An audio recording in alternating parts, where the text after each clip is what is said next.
মানুষের জীবন পথচলা সহজ নয়। অন্ধকার থেকে আলোর পথে চলার জন্য প্রয়োজন সঠিক দিক নির্দেশনা।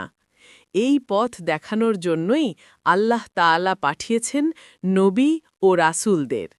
ইব্রাহিম আলাইহিসসালাম আমাদের শিখিয়েছেন আল্লাহর প্রতি অটল বিশ্বাস, কঠিন পরীক্ষায় ধৈর্য রাখা আর ত্যাগের মহিমা।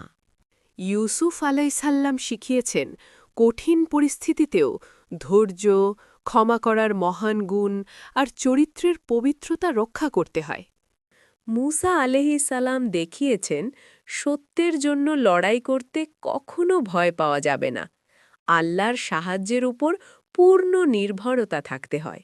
আইয়ুব আলাইসাল্লাম শিখিয়েছেন বিপদের মধ্যেও ধৈর্য আর আল্লাহর উপর ভরসা রাখতে হয়।